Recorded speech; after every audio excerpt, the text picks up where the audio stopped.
We're here today with Brendan O'Connor, the editor of Bungalower, Orlando's popular downtown website that breaks news on developments, real estate, new businesses, and everything with downtown lifestyle. We're going to talk about emerging neighborhoods, exciting projects, and e-scooters, and a lot more. Thanks. E-scooters?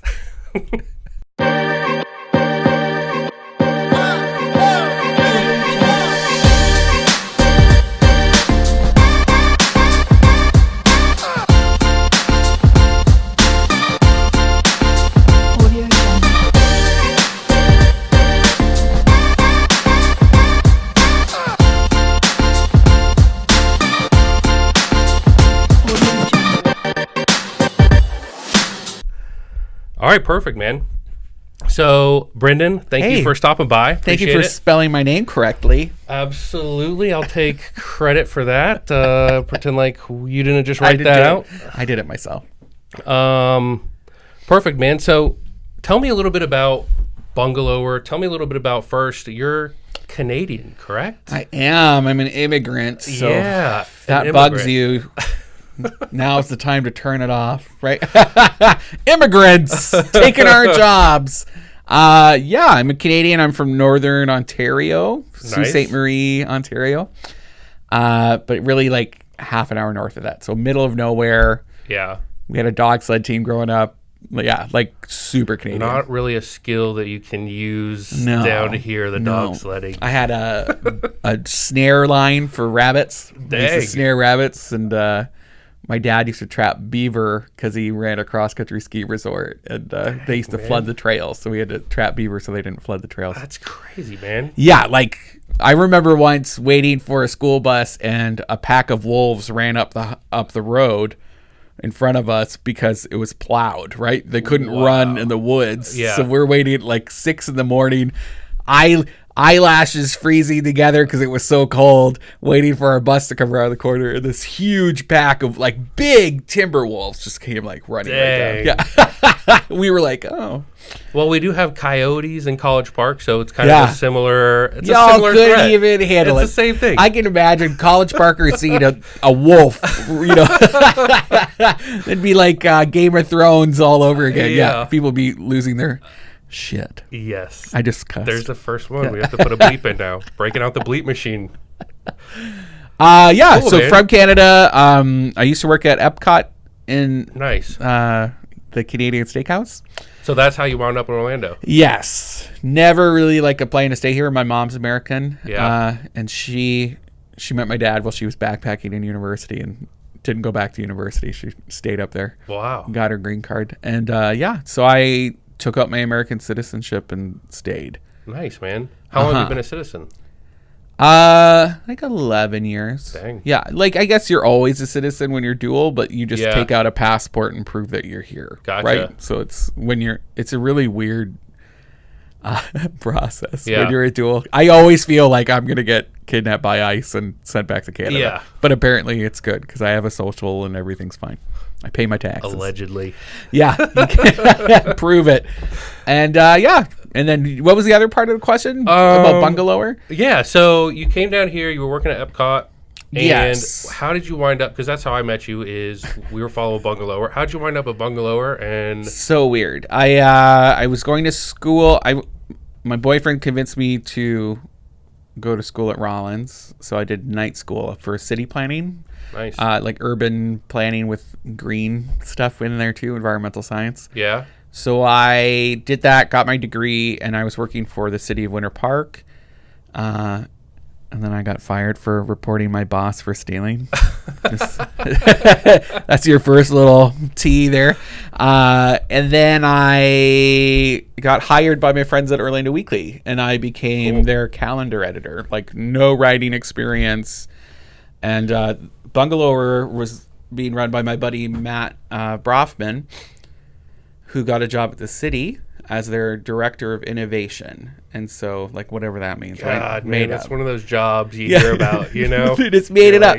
They found out he was, like, shopping around for jobs, and they were like, we need you here. Yeah, we've got a position. What do you want to do? And they made it for him. Yeah. And so he offered the gig to my boyfriend, Scotty Campbell, and he said, no, I know who needs this, and it's Brendan. Nice. And Yeah, to his credit. I'm sure That's he awesome. regrets it every day now because I never see him. Yeah. And I've been there ever since. And so I want to say 5 years, 6 years I've been with Bungalower. It's super cool, man. Yeah, which is a hyper-local news website. Yeah. We talk about Orlando's downtown bungalow neighborhoods. So more historic neighborhoods. Yeah.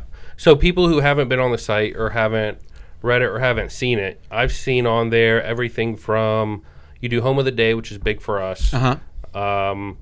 And you break a lot of development news. Yeah, a lot of development news. Yeah. So it's like live, work, play. Yeah. What you need to know as an Orlandoan to like live your best Orlando life. And that could mean traffic reports. It could mean like new parks, developments, a lot of restaurant food news. Yeah. 'Cause people love that. That kind of stuff. Thank you. Yeah, me too. Obviously. I'm keep burping duck taco. I just had like my Thai restaurant That's downtown. why I'm going to slowly Is that be getting further. Because it's making you hungry? Further away.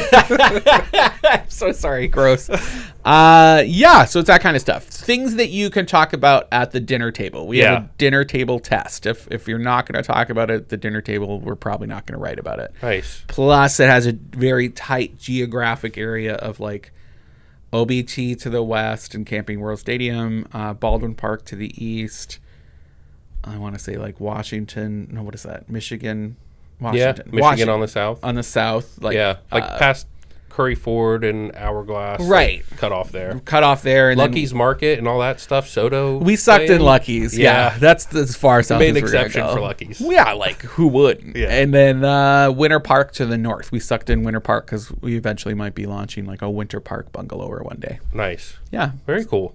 So all neighborhoods, that's the neighborhood we're in. I like the trending neighborhoods. Yeah. When we started, a lot of people didn't really know the names of them and the main streets and things. So it's fun to see just by like driving a conversation about the neighborhoods, how much more development there's been in the last few years. Yeah, and it's cool because you kind of see people taking up identity in smaller neighborhoods, so you get a little more sense of community. Which drives me crazy. Some of these people are insane. Like the emails I get. Yeah. Like Beeman Park and Audubon Park. Like, shut up. Yeah. It's Audubon Park. You get lumped in. Yeah, you're getting lumped. You're like 2 blocks. Like, who cares? Yeah. It's beautiful. Yeah. Yes, it has its own sense of identity. Please don't send me an email. I apologize. Yeah. Here come the emails. The worst. That's cool, man. You're cool. So, who's the artist? Do you know who the artist is that does she did the maps where she got like super hyper local with the neighborhoods? Oh, Hillary Powers. Hillary Powers. Yeah, she did that for Local Love Orlando. It's a cool local nonprofit. Yeah. I thought that was Jim Hobart. Yeah. Yeah. Macbeth Studio. Yeah. I thought that was that's the best visualization for sure. Yeah. Of all the local downtown neighborhoods. She moved to Colorado and is doing lettering and murals full time now, and we're trying to get her to come back to do that as a giant mural somewhere. Yeah. Preferably downtown. That'd be awesome. Oh, yeah. Like, who's not going to take their picture in front of that? That's another one of those jobs like Director of Innovation, like moving to Colorado to do lettering and murals. Another good job. I would do that. But there's like, ask her if she has any health insurance or. Yeah. Mm-hmm. Yeah, it's work. But she's smiling now. That's cool. Mm-hmm. What else you got? Quiz me. With all the development going on, exciting projects like you've got a top 3 that we talked about a little bit earlier. So the first one, Creative Village. 3 top. So the question, like the 3 top development projects in town? Yeah, like the most exciting, having the biggest impact happening now. Like what's changing the landscape and having the biggest impact on neighborhoods in your area? We are in it right now. There's some really big projects. Yeah. And it's funny that you say 3 because I think these are the 3 biggest possibly ever, right? These are like Baldwin Park level changing the scape. Yeah. Creative Village downtown just opened up, led by Usler Group. Craig Usler just opened their downtown campus, and they brought in, 8,000 students are going to be going to school there, not to mention faculty and staff. And they have market rate apartments on campus, too, for people to live. There's an affordable housing unit there. Yeah. Because of Creative Village, they opened ACE, which is that Academic Center for Excellence School. It's a K through 8 school. They're calling it Cradle to University Education, where like people in Paramore will be able to go to this allegedly amazing school. It's got some stuff to work out. But beautiful facilities. Yeah. All the way up to university, all in the same community. Yeah. That's cool. Within like 5-10 square blocks. Yeah, right? and you can walk. Nuts. The issue is 5,000 people live in Paramore right now. Most have been displaced and are living in like Holden Heights and Rock Lake and Pine Hills now, right? Yeah. But to their credit, the development group is really focusing on bringing in affordable housing on the campus to keep people living in the community. Even though the property that they're redeveloping was just an arena before, it wasn't necessarily housing or hasn't been for a long time. Yeah. An arena and parking too. So, like huge area. Retail, massive central park, which is going to be really cool. I was actually part of the steering committee for their public art advisory board. Nice. So yeah, we've come up like with a public art plan, a Bible for them to move forward, just to make sure there's not just like boring lawn and trees, right? Like, what are you going to do to activate it? And you want people to hang out there. And if they do like a tenth of the stuff, it's going to be really cool. That's cool. Yeah, so that's one project. Yeah. And which is also going to be huge for like Church Street, which is kind of hurting right now. Yeah, did I see something today you published about Church Street? The survey from Nunziata. Yeah, from the FBC Mortgage Boys. Yeah. So they bought Church Street Station. So I got to say the first one was a Chelsea Market. That was the survey. People want Chelsea Market. Did great. The second one was Trader Joe's. Yeah. So wait. So context is we need context for the people. They bought this FBC Mortgage. The boys they bought Church Street Station, one of the oldest buildings in town. Yeah. After Ferg's Depot pulled out, after they were like hemorrhaging money there, just could not keep that afloat anymore. I never made it. So you never made it. Never made it. It's your fault. They closed. I'm part of the problem.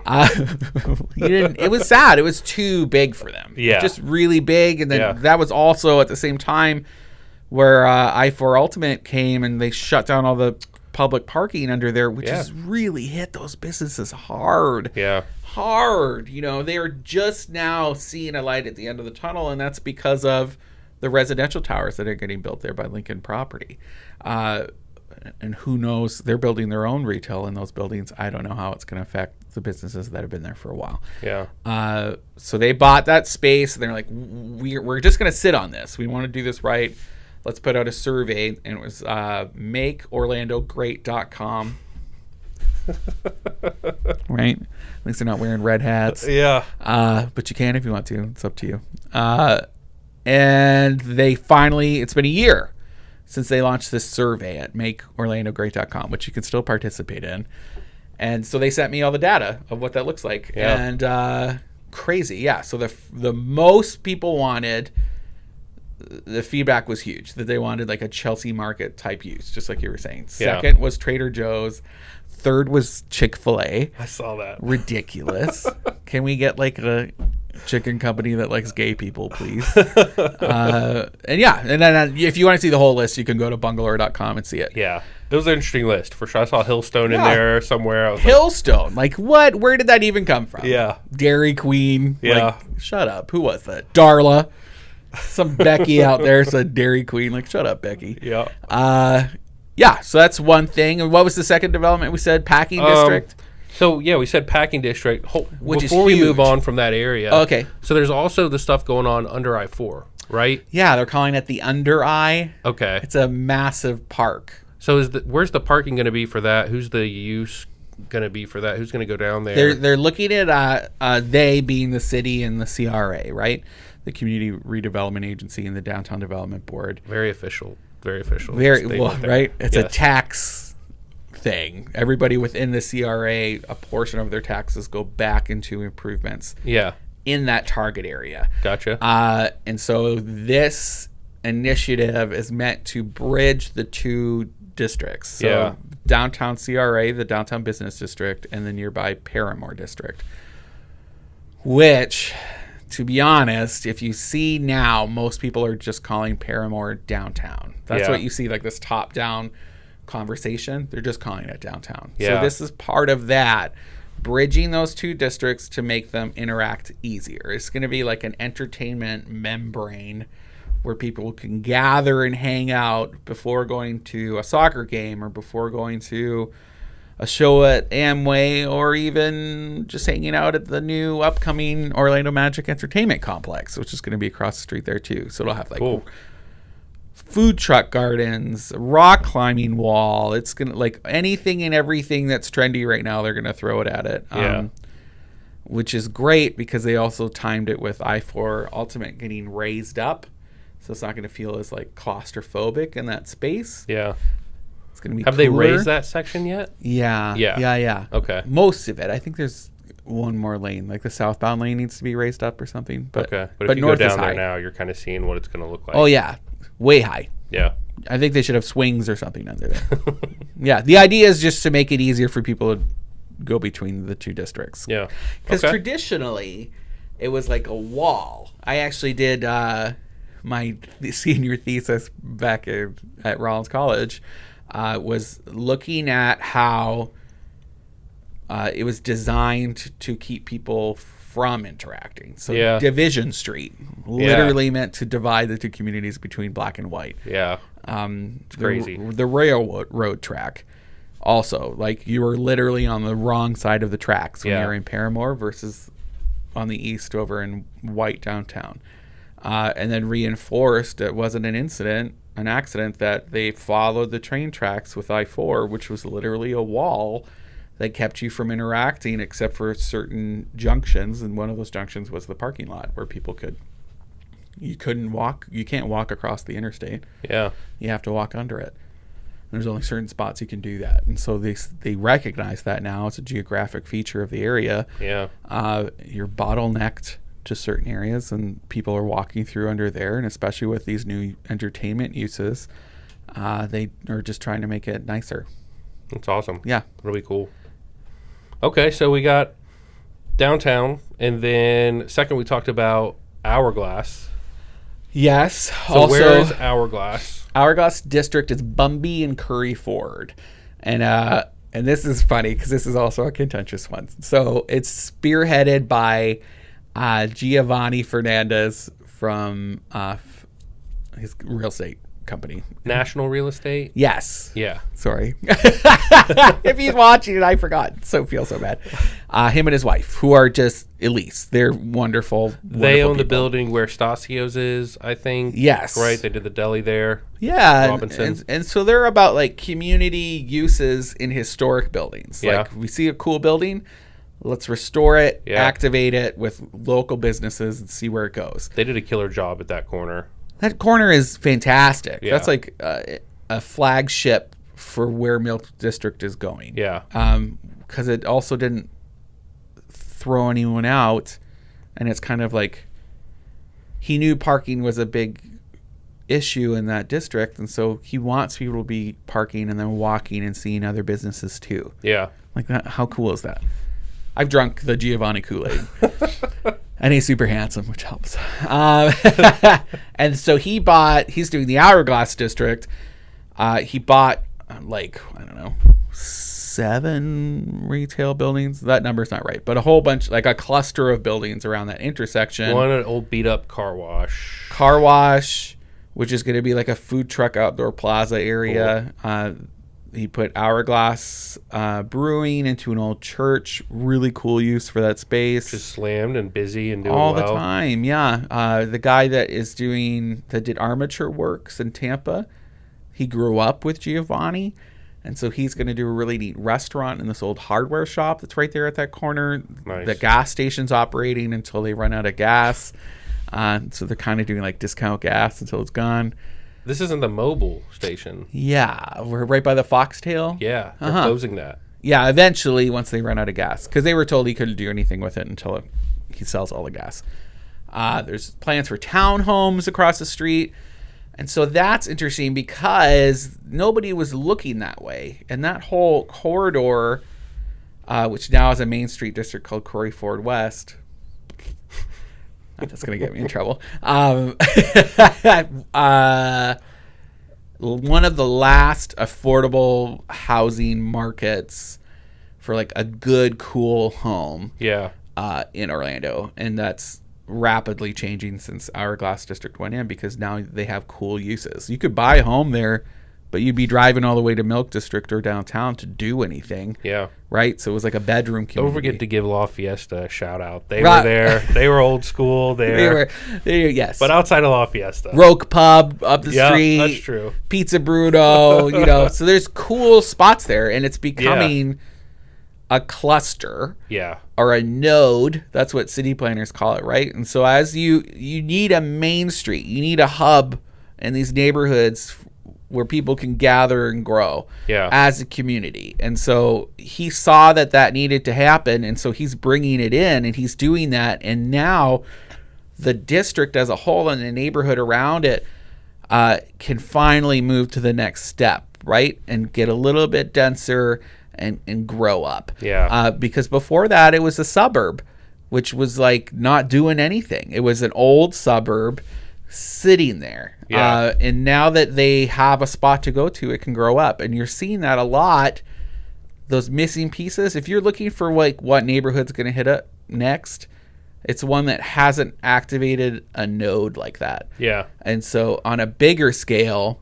the next one that we're going to talk about is Packing District, which is like West College Park and like Fair Villa area. Yeah. I love that it's Fair Villa, like the mega store, like they named themselves after the neighborhood. Which you're a celebrity model for now, and not quite. I saw something. They asked me to. This is a two-hitter. So Fair Villa is a sex toy shop, right? We all know what Fair Villa is, right? And we all giggle when we say it. We're like, oh, I know what happens there. My friend is the marketing person. We used to work together at Orlando Weekly. And she moved on there. And now, so she said, we're tired of shooting beautiful six-pack dudes for our marketing campaigns for Pride. We're looking for like a normal dude. Do you want to do it? And I was like, please don't ever call me normal dude. I felt really pretty until you told me you just wanted a fat guy on your camera, but I'll do it. And super fun. Nice. Yeah. So we're talking about the Packing. 3 big projects. We got Creative Village, we got Hourglass, and Packing District. Huge game changer. Yeah. So West College Park, Fair Villa area. It's at Princeton and OBT, and so it's the old like Amazon rubber hose factory, and which always makes me laugh, and I don't know why. I do know why. And DP Field. Yes. The old DP Field is where high school people would go out in the dark, and there'd be big parties right outside of College Park. Super dangerous. Okay. But by the tracks. Yeah. DP meaning Dr. Phillips, right? Because it was an orange packing. Yeah. So it's owned by Dr. Phillips. They're going to develop it into like a multi-use, crazy mixed-use development with like a massive farmer field. And I saw like a huge number of miles of trails. I don't remember how many miles of trails. They're hoping it's going to be like a hub to connect all of our other trails, like these disparate, unconnected things all over the city. Yeah, but maybe a Sunrail stop in the future because it's right on the tracks too. And then the old Habitat Restore is going to be like a food hall. Beautiful design. Awesome. Yeah, by Adapt Architecture. They did Whippoorwill in Milk District. Up and coming firm. Cool. So yeah, that's a game changer. Because you can see College Park was confined by this like imaginary border for real estate sales, and the border was OBT, because who's traditionally buying College Park homes?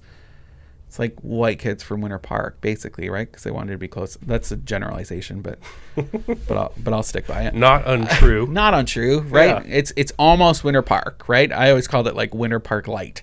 Yeah. And so it's kids that can't afford Winter Park where their parents are and where they grew up, and then maybe they're buying over in College Park because that's the lifestyle they're looking for. But they wouldn't go generally even up to Rio Grande. That was a tough sell for them. For sure. Westmoreland was a cutoff, and then if you went there, you go to Northumberland. If you were on the other side of Northumberland, it's like, is that even College Park anymore? And people didn't want to call it College Park. And I was getting in trouble when we do House of the Days, and I'd call it College Park. And they're like, it's not College Park. Yeah. It's Fair Villa. Forget about it. But like, come on. Who cares? but they care, so I shouldn't discount that. But that's changed, and now that because a packing district is happening, and who knows, they might get a Super Publix and a Target. Yeah. College Parkers are suddenly owning that side of OBT, and that is massive because that is a gold rush opportunity for realtors and developers all along that. And so we're seeing people buying properties, older, like ignored warehouse properties all the way around it, flipping homes that are close by. Yeah, it's going to be huge. That whole corner of northwestern Orlando is going to completely change in 15 years. We have a good friend, Larry Hingle, that owns a construction company, and he purchased a lot, one house in from Rio Grande, and it was a teardown, horrible home. Built a spec house there. It's the furthest spec house you've seen down. It was one of the first ones on that 1400 block as you get on the west side, but it's definitely the furthest lot. And they closed on it for $709, I think, which is what you're seeing stuff in the 900 block closer to Edgewater. And the family that bought it, they're going to be there 15 years. They know what's coming in that area, and they're like, we're happy to wait. It's going to be killer. The issue is that since it's transitional right now, like you are seeing like a spike in like car burglaries and things, car break-ins, and that's easy a access sign. In and out. You're back on 441, and people who aren't used to like having to lock the doors on your car. Right, they're moving into these new neighborhoods. They just leave their cars unlocked in their front driveway and just forget about it. Like, you can't do that. You're in a transitional neighborhood for sure, and it's a drive-by. You're right by OBT. Right, like, of course, and not to say anything bad about OBT, but it's easier for people to come and go. And do what they want to do, and then go back to where they're living. So but that'll change. 10, 5, I would say 5 years, you're going to see less of that. Cool. So Creative Village, Hourglass Packing District, 3 big projects to keep an eye on. Huge. So those neighborhoods, like, we've all heard of, Curry Ford. We've all heard of College Park. Looking further out, like 15 years out, say I'm an investor and I'm in it for the long haul, or I'm new to Orlando, I'm looking for something more affordable, but I'm willing to wait for the neighborhood to kind of turn over, pop, get exciting. What's further out from that? What neighborhoods like could be a part of Bungalower in the future? There could be exciting stuff. Okay.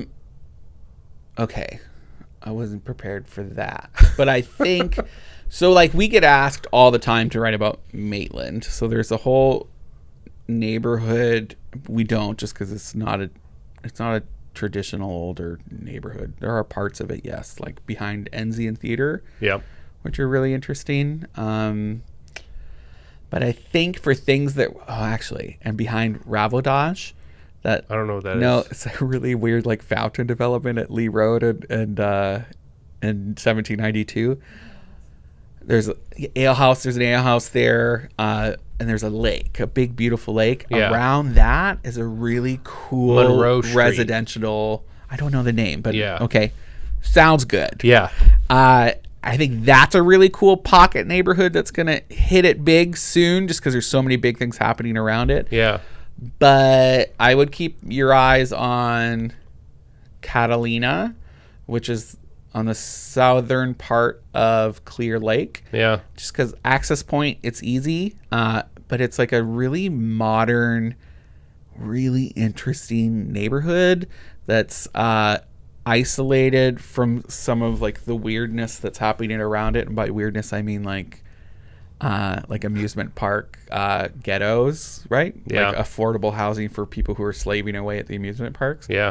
But it's just really interesting, really cool, remarkable canal living. Some of the most by far the most affordable large freshwater lake property in the downtown area, and there's tons of it. Those and it's not because huge. of the neighborhood specifically; it's because of what's around the neighborhood. But again, easy access to like John Young and I-4 and 408's not too far away. And if you want to skip that, you can get onto OBT. Cool mid-century architecture in there too. In some of those mid-century houses. Modern. Like if you're looking to do a photo shoot, some of those homes are killer. We're not all models for stores, so there's only some of us could do that. Catalina's a good one. Hourglass for sure. I know we talked about it before, but I think that's definitely on the watch list. And there's don't flip it. Like, I'm giving you these things, but don't flip them and do spec houses. You know, like that kills it. Like Milk District, right? Some of those homes it's a quilt work of just weird architecture. Yeah. And I don't fault people like Adam Wonis for going in and buying them all out and switching them out to spec homes, because like I would probably be tempted to do the same thing if I had that much money. Yeah. The issue is he's doing a really cool hotel in Winter Park. The one behind Hillstone? Hillstone. I didn't know it was him. I want to hear more about it. It just erases the quirkiness. Yeah. Like if they all look the same, that's so boring. Like it takes a while to dirty those homes up. Like Baldwin Park is finally just looking lived in, right? Finally. How long did that take? Like 10 years, 15 years? Well, now you said something. The HOA is going to be all over people. It's going to be they'll shine it they right like back it up. because now it's like people really want to live here. You drive through and it doesn't look stale. Yeah. And that's what spec housing can do. It just looks too homogenous, and we have some really interesting housing stock here. It just needs a little bit of love, and you're still going to get good return by just, doing an add-on or something. You don't have to knock it down and cover it with stucco. Yeah. Like, gross. That works in other neighborhoods. Yeah. These neighborhoods we're naming, it shouldn't be applied to. Yeah. Like Lake Formosa and Ivanhoe Village. Wrong place for that kind of development. Yeah. The reason it's selling is because people are thirsty for housing in that area. Yeah. It doesn't mean it should happen, though. We didn't talk about the Yard. Do you know much about it? Do you know what their schedule's like? I know they have multifamily. It's going to be rental, but... Spring 2020. What else is happening there? Shipping container, cool module, like coffee shop stuff up front. Rumored to be Foxtail. And a food hall up front. That's the 2-story development that's right by the train tracks. Yeah. And retail. There's like a doggy daycare thing. All along the tracks is going to be like a bike corridor. Nice. Yeah, it's cool. Yeah. Too big for the neighborhood. It's big. Right. Which is a shame. And there's some really neat mid-century block homes. Yeah. Like directly across the street. So it's going to be like this. Yeah. Right? Just towering. You'll have no privacy in your backyard for most people just looking down at you. Yeah. You can see it from everywhere. I do like that there's like a bit of like an urban canyon happening between that and the Broadstone Lake House development that's behind the antique shop in Greek Corner. Yep. Like the urbanist in me is like, oh, this is the city. This is happening. Oh, we can drink coffee and look at people. That's cool, right? And I get why they would want to put that there. Yeah. Lakestone people, I'm so excited that they tweak their architecture plans for that. This is the like 10-story. Is it condos? Is it rentals on the north side of Lake Ivanhoe? I think it's condos by the Pink Apartments. Yeah. I can't remember. Okay. But you can look it up. Yeah. Or we'll get our producer to do it off camera. Yes. And it was really boring when they first proposed it, but the community there really stood up, and it's kind of exciting now what they're doing with it. We'll see what happens there. I think that whole corridor is going to be like another downtown. Yeah. Yeah. Hopefully not like as dense as like South Eola. Right? Like Sanctuary and all that. That's the most urban neighborhood we have in town. Nobody really talks about that. Super dense. Yeah, that could be like and same Tampa. Developer, 101 Eola was Interlad that did the Yard. So maybe it is coming. I think it is. He's going to do another one around like the Yard, called the Yard at Crossman. They have new stuff where the venue is going to get knocked down. It'll be, I want to say, 6-story building there. Wow. Maybe 3, and then there's like 26 apartments. I can't remember. But like that was, you're going to see a lot of that because the families that own these big tracts of land, their kids don't live here anymore, right? So they're just selling it. And so Jane, what's her face, who owned that property where the land is going, she owned all those warehouses. And she was having some health issues, her husband was, and it was just way easier for her to just sell it all as one. Yeah. With the promises that they would be putting in artist lofts so they're not displacing anybody. and she can move on and just focus on family. So I don't blame her, and you're going to be seeing a lot of that happening. Yeah. Makes right sense. Now, all those baby boomers who bought all that stuff who are just aging out of the game. Yeah. Cool. Soto. So, switching gears real quick. E-scooters are coming to Orlando. Yeah. Surprise, man. Never been on one. I saw... You're a surfer, though. You got this. We'll see. I saw people in California, they're throwing them in the ocean at night. They're pissed off they're there. They look like a lot of fun. I'm into it. Are they coming? When are they going to be here? Where does it stand? Do you think it's good? Okay, so many things. Billy Hadaway, the transportation director, has been adamant that he would not let scooters come here because he doesn't think we have the infrastructure for safe scootering, right? Yeah. Maybe the intelligence either when we look at the driving. So it's tough. We have the highest rate of pedestrian injuries and deaths in the country, right? So let's pour gasoline on that. And they don't like those stats. The city hates that, right? So they're doing all they can to help lower those stats. Yeah. So throwing first-time electric scooter users at moving cars is not going to lower that number. Yeah. So they've been trying to not have that happen. They're not going to be that candid about the reasons behind that. Right. But that's, I'm sure, coming up during their meetings, right? Plus we have brick streets, right? Yeah. In our historic downtowns, which is where they want these scooters. So Billy Hadaway, the transportation director, has been saying, no, I don't want this. We're not into it. You guys don't care. You just want to make a buck off of us.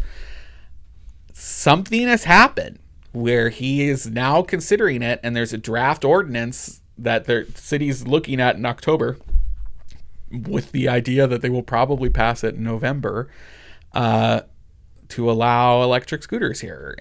But it's not an easy pass. They're going to what are they saying? There's a curfew. There's going to be, so that it's really toothy. There's a lot of teeth in this ordinance. You can't just come here and do whatever you want. They're saying if you want to have scooters, you have to pay $5,000 just to apply for the permit, non-refundable. We want 25 cents of every ride, right? Which if you look at what the pricing structure is, they're doing just for bikes like Lime, it's $1 to activate it and then 15 cents a minute. That's how they make their money. Yeah. So 25 cents a ride off of a quick ride is a big cut in their profits. Yeah. So they're really kind of saying, if you really want Orlando, this is how you got to play. And I don't know who's going to play with that, right? Yeah. Just like that as it is.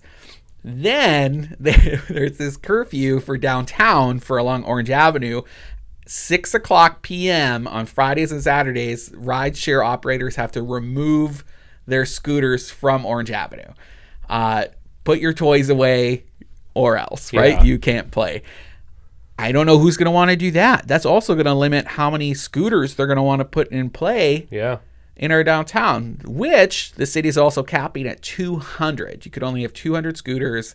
And I think they said 70% of them can be downtown, and the rest have to be at neighborhoods around the central business district. Seems like enough. How many bikes? Like how many Lime bikes are there? I feel like there's 500 Lime bikes. Okay. And that's another thing, because Lime specifically is looking at another demographics. Where they put in scooters, they're taking away bikes, because bikes are harder to maintain and more expensive. And scooters, you can just flood it. And the rides are the same. You're still charging the same amount, but it's just easier for them to maintain. If they break, they break. Who cares? You just get rid of them. You just switch the battery into another husk. Yeah, husk of a scooter. Yeah, it's tough. And I don't know how I feel about it. Because when they did the bike share program, which I use all the time for like a last mile, they call them last mile connectors. Park your car somewhere. I do it sometimes for free because I have like a media pass. So there's certain parking spots. Park for free, hop on a Lime bike, and then I go somewhere because I know I can get there in like a minute and I won't be sweaty and gross. Yeah. Which is a problem here in Orlando. If you're fat and ugly, like you show up. If you're Canadian. Canadian. Yes. If you're fat, ugly Canadian, you will show up gross. But the bikes help. What was I saying? I already forgot. You were saying you're not sure how you feel. Kind of on the fence. Like, Yeah. Oh, good or bad. because so when to make way for this bike ordinance, because they knew there would be a lot of first time bike riders, they changed the ordinance where you can ride the bikes on the sidewalks. Yeah. Right. Because they knew that it wasn't really safe for them as is to be riding on the street. And if you see most of these people using rideshare bikes, it's because they haven't ridden a bike forever. They're doing it for the gram. They just want to go brunching with their friends, right? Something really cool and easy. You take your picture and you leave. But it's way tougher than people remember. And these are 75-pound bikes with an electric assist. So when you get on and it starts going, most of these people don't know how to stop or keep their balance. And they're crashing all over the place. We haven't had any fatalities yet. Not a lot of accidents that have been reported.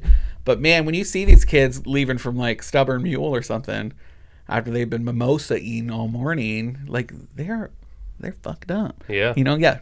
Mark that time. That's the second beat cuss, today. second cuss. So they're basically missiles on the sidewalk, and now you're going to put into place scooters, which will be more. Yeah. Right? They're like little fish going around big fish. It just makes me worried, and Yeah. that's why the city's saying they have to have like safety classes and things too. But who's going to go to a scooter safety class? Nobody's going to go. Yeah. Unless you have to go to it to be allowed to use it. But they're not going to do that. It's a barrier to getting money. Yeah. Who puts in barriers to make money? Yeah, and it's not like you were saying, the margin's already small enough, and now you're going to limit the customers because of a class. Not going to work. So we'll see. Cool. That was a big dump. I know you didn't expect all that. That was. You were well educated. You were well educated. I mean, or it's all made up. I don't know if it makes any sense. Yeah. All right. Still be excited. I'm still going to do it. I just don't know. We don't have bike trails downtown. Yeah. So like you're either going to be on brick streets or you're going to be on janky sidewalks with your scooter. And some of these sidewalks aren't wide enough. So it's just, in certain places, it'll be super fun. Like Baldwin Park would be a great spot for scooters. Yeah. Mills 50? No way. You're going to die. Yeah. You're going to die in Mills 50 on a scooter. Like you can't, there are people already playing Frogger just trying to go from Guest House to Pig Floyd's. Right? Yeah. The infrastructure's not there. Not there. Yeah. Okay. I'm just like letting it out. Is that okay? I like it. Woo! So going back to real estate, rental market, you're super dialed in to the downtown real estate market, all the areas we talked about really, and you do a really cool rental survey of like, top 10 rentals available or different price ranges. So thank you. we hear a lot of, you're welcome. We hear a lot of complaints. Rents are too high, nothing available. Yeah. Investors pretty happy with rents right now. Who's still renting? Like, what are you seeing just downtown areas as a whole, and even the bungalow or neighborhoods? What's going on with the rental market right now? It's high, and and understandably so, because you can charge that much and people are paying it, right? So we capped our rental roundup. We're doing and actually I haven't done one in a month or two, so thanks for the reminder. It was a really good way to just like, if you're in real estate but you don't do rentals every day, or even if you're an investor, it was a really good way to just get a quick snapshot of what's out there. And we're not like advocating like you have to rent this house. We're just like, here's 10 houses that you can rent for under $1,500 a month. Yeah. And $1,500 we were doing 12, but I wasn't finding any. Yeah. Right? So I was like, let's increase it to $1,500. And that seems to be kind of actually the mark for like rent burden, right? Who is rent burdened, and that means if you're overpaying for rent out of your paycheck. I think it's like 40% of your income is spent on housing, then your rent burden. I might be way off on that. But I think it's right. It's like 33 or 40. Right? That seems the ratio right. A lot of people use. I'm going to go with my gut on that one, Don. So I think that's the number we went with. It seemed right. People weren't up in arms about $1,500.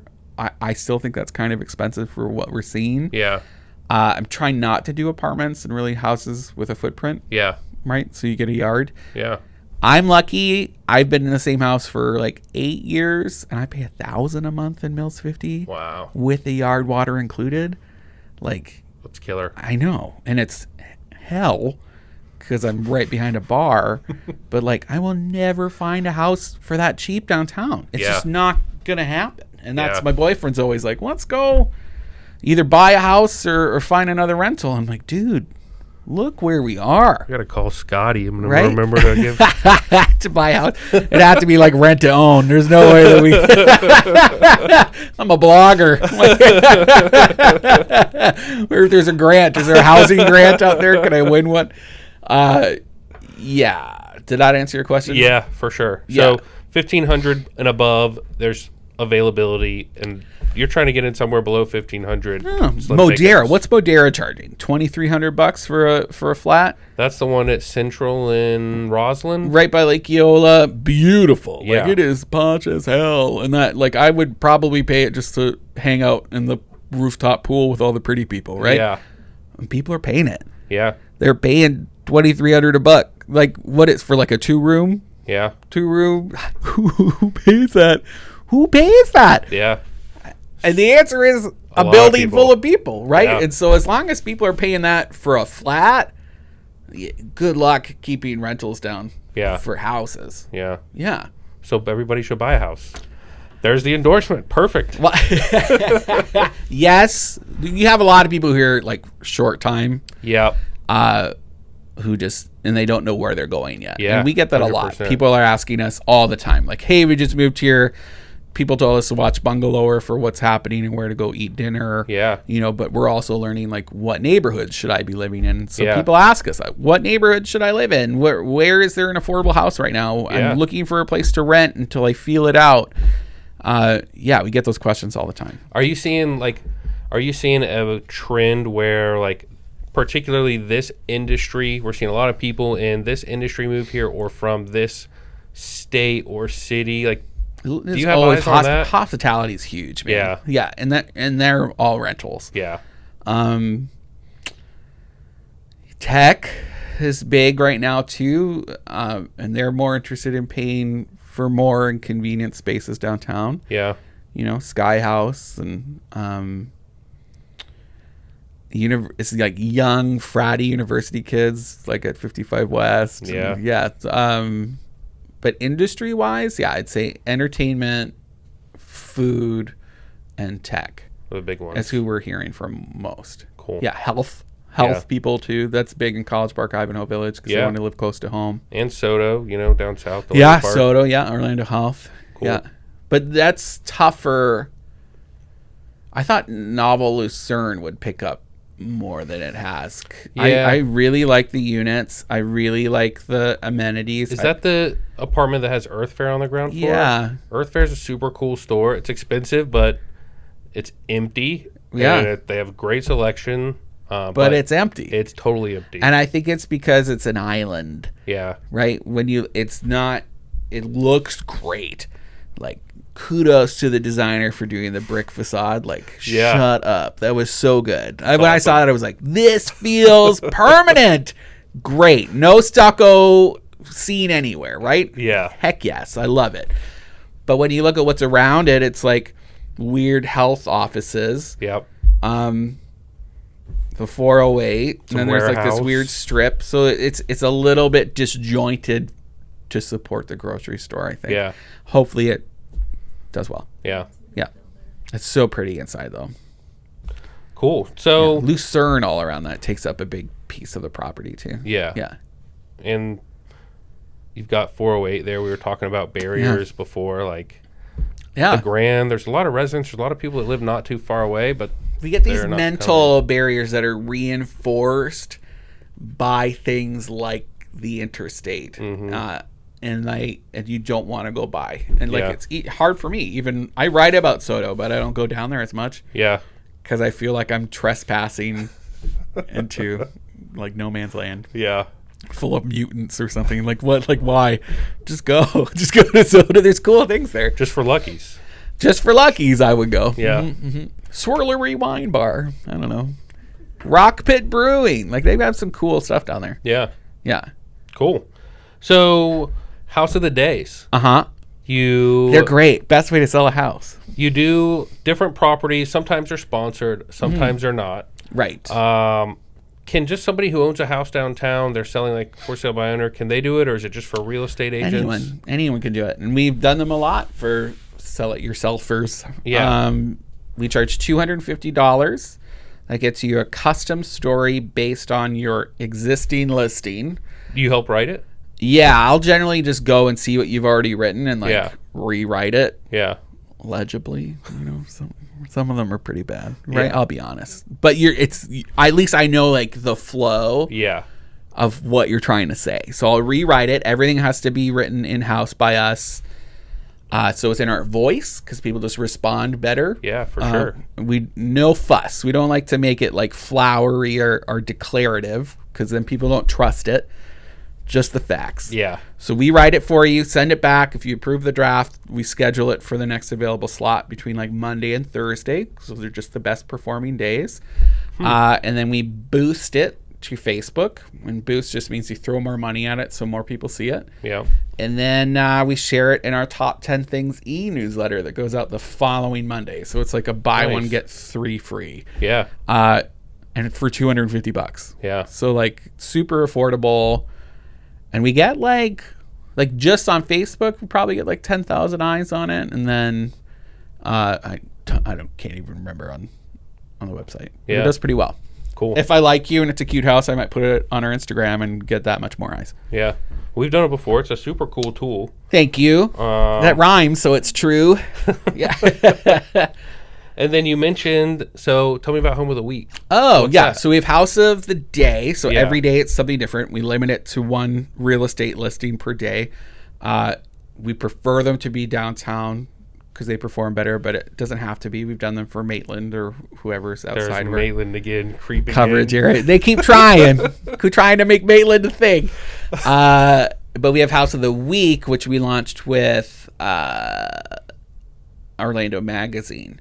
So that's a BOGO. So it's just everything I just mentioned, plus you get like specific email blasts, and then it stays up on Orlando Magazine's website for like in a very prominent piece on their website. And then they do a social post, and you get an ad. So, but it's like, I feel like it was $600. Yeah. But you get like a big blast to like tens of thousands more people that week. Cool. Yeah, that one's a really good one. We've only done it for a few. We just launched it. Open Door has done it a few times with us. I know that's a dirty word to say. Boo. Yeah. We just got some heat for that too. I saw that did not. Yeah, from Beth Hobart. She's done a lot with us. She's a big supporter bungalower. Yeah. And Open Door loves us. Yeah. We helped launch them here locally, right? Yeah. And so before I knew much about them, and it's the fees, right? It's these hidden fees, or there's a risk fee that they have that changes depending on what neighborhood you're in, right? Reflecting the risk that they're taking in buying the home, and maybe they won't be able to sell it. And that can be very expensive. Yeah. Sometimes it's like $25,000, I heard. Dang. Yeah, just again, it's a percentage and a special formula.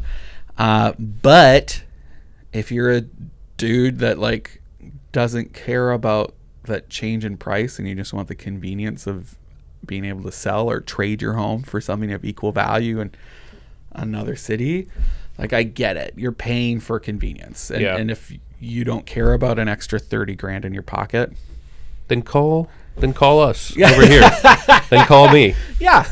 You should always have somebody fighting in your corner and liaising for you. Yeah. And they're pretty good at working with other realtors too. They are. Yeah. So like, and I like that. I don't think they're going anywhere. I mean, they're not. E-buyers are here. Yeah.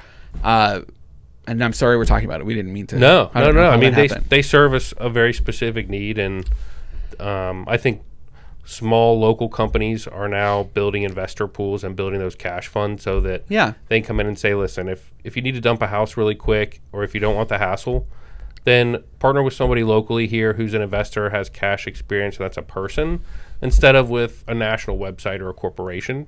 True. And you can kind of have the same experience. So there's a boutique thing that comes with like working with specific realtors too. Yeah.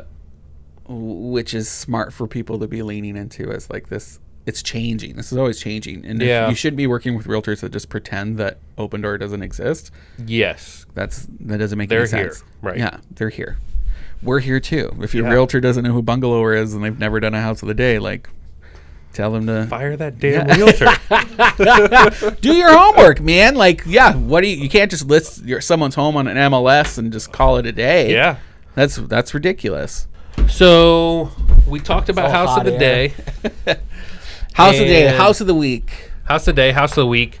So wrapping up, Bungalower, we talked about the website. We talked about what you do for real estate agents, but now you're coming off of the web and you've got some print stuff and some other projects going on. What else are you guys doing 'cause besides the site? I apparently don't have enough to do, right? Yeah. So and it's not just me. We have a sales exec, and then Matt is still involved. So there's 3 of us. Nice. And then we have like some freelancers too. So yeah, we have a lot. What do we do? So we have the radio show, which is on 104.1 Real Radio every Friday at 9 with John Busdecker. Bungalower in the Bus is what that's called.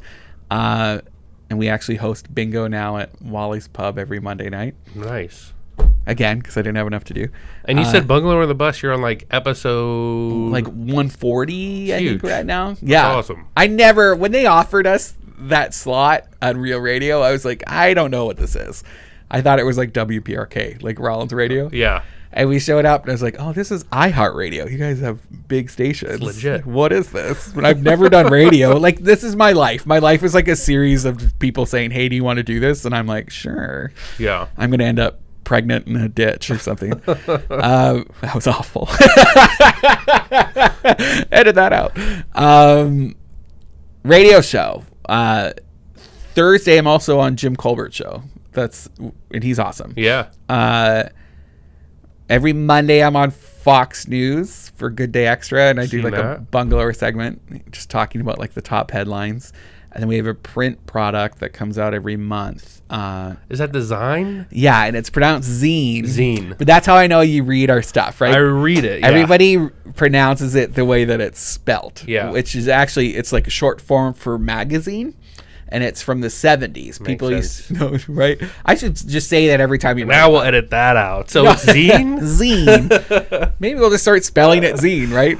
Zeen. In the 70s, people used to do like Xerox zine. So you'd self-publish magazines. Yeah. And usually they were like for bands or political things, and you'd hand them out at rallies. And Yeah. so I always wanted one, but like married with a penny saver.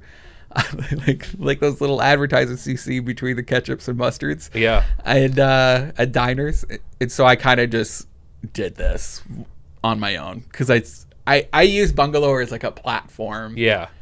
to just try things. As long as I got this and my boss lets me just do whatever I want, then Yeah. I kind of what will. works.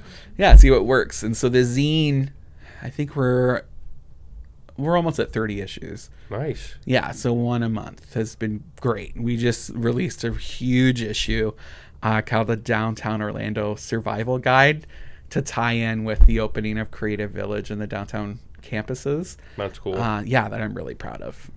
So what's in it? Is it promotions? Is it It's like news? it's like this last one I had like the best fried chicken in town Yeah. roundup, and which got me in trouble. Don't do roundups because people get really upset if you leave them out. But like if your chicken's not good, then it's not my fault. I'm just an honest guy. Events, can't miss events. There's a short story anthology by my boyfriend Scotty Campbell called Storied Orlando, and everything is 100 words. It's a story that's 100 words, changes every month. And he like revisits different characters. You can follow them. Cool. Yeah, that we have a crossword puzzle, like the top headlines of the month. Sometimes we do recipes, and Nice. yeah, it's fun. So where do you get them? Which? Where can you get the zines? The zines. Anywhere, man. And actually, the coolest places over around Orlando. All the coolest places. East End Market, Junior's Diner, like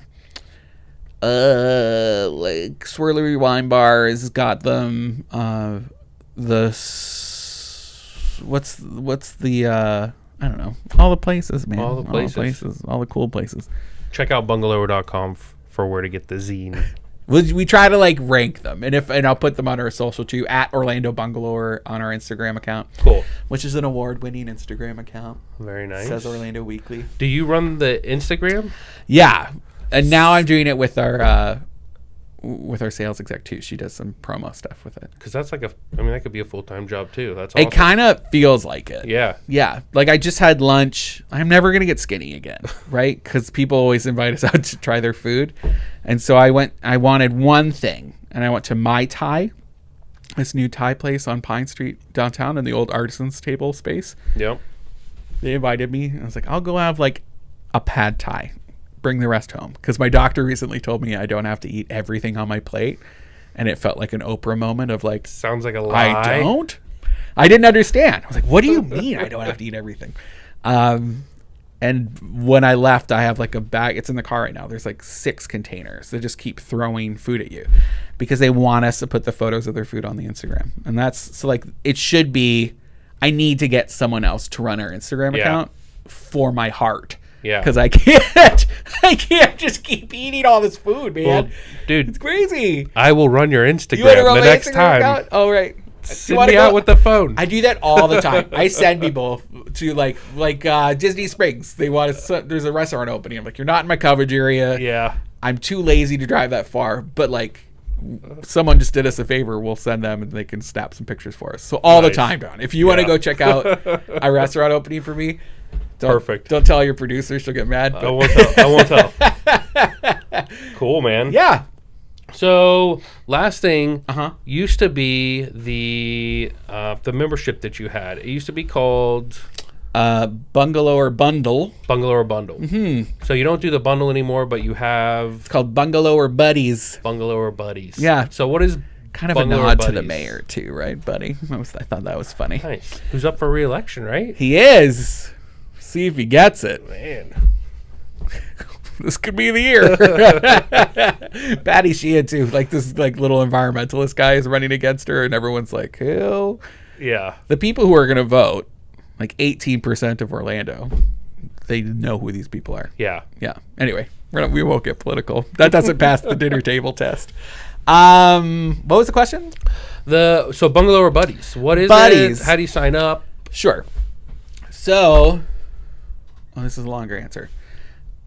Bungalower, again, since we're very geographic in our target area, we work on a wallet share idea concept versus a market share. And so market share, like Orlando Weekly, spreads their target area for as far as they can get, right? Yeah. Spread that web, see who sticks to it. We engage our people on multiple tiers as much as possible. And so you're a reader, one, that's like low rung.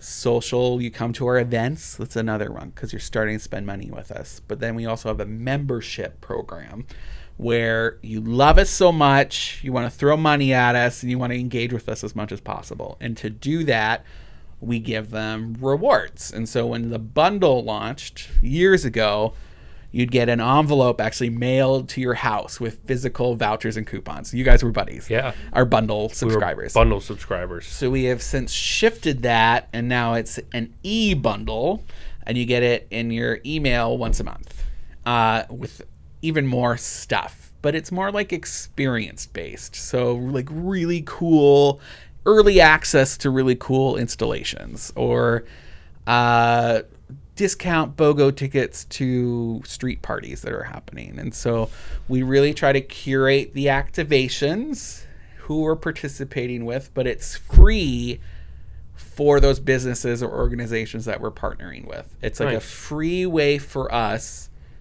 to partner with somebody to get bungalower butts in seats. Yeah. So like that Thai place I just went to, he might give us an offer for like a BOGO pad Thai. I just made that up, so don't get excited. And then we will just disperse that with our list. And if people go, they go. And they generally are kind of like Yelp elite people because they like to tweet about it. And so it gets the buzz going for them. They bought something. They trust us enough to like go to places that we're suggesting. But it's also a great first point of contact for us with local businesses that just opened up. Yeah. So we can like prove to them that we have clout, Yeah. but sure. also that we kind of care too, right? Yeah. We're not just like, don't give us money until we can prove to you that we can send people to you, Yeah. which we do. And I think that's a really cool recipe that we've come up with for like supporting local businesses, but also like supporting ourselves. Yeah. And the readers and the members. And the readers. Yeah. Like, because that's the whole point, right? Like, we're here to provide news, but we're also here, like, I'm not a journalist. That's what I went to school for. I went to school for urbanism. And part of urbanism is like living, playing, and like loving your town. Yeah. And so this has been a great, again, platform for all of that. And so having a membership program, working with small businesses, and then providing people the information they need to thrive in this city, this crazy, weird, wonderful town that thinks it's a city, has been great. All of those things match. Yeah. Yeah. They check all my boxes. Yeah. And hopefully everybody else's boxes too. I think that's kind of what sets us apart. Yeah. Cool, man. Does that make any sense? A lot of sense. Okay. All right, I'm out. Well, dude, that's all I got. Thanks for having me. Thanks for coming on. Bungalower.com. Bungalower.com. What's the Instagram? At Orlando Bungalower. At Orlando Bungalower. Find you on Facebook. We have some giveaways happening right now we do that all the time. Cool. Giveaway. All you have to do is like tag a friend on our Instagram and you can win 2 tickets to like Cows and Cabs or something. Okay. Zine. Zine. House of the Day. Uh-huh. Cool. All the things. House of the week, house of the day. Awesome, man. Bingo. Bingo. Bingo at Wally's. Thanks, Brendan. Appreciate it, man. I'll be back. All right. Thanks.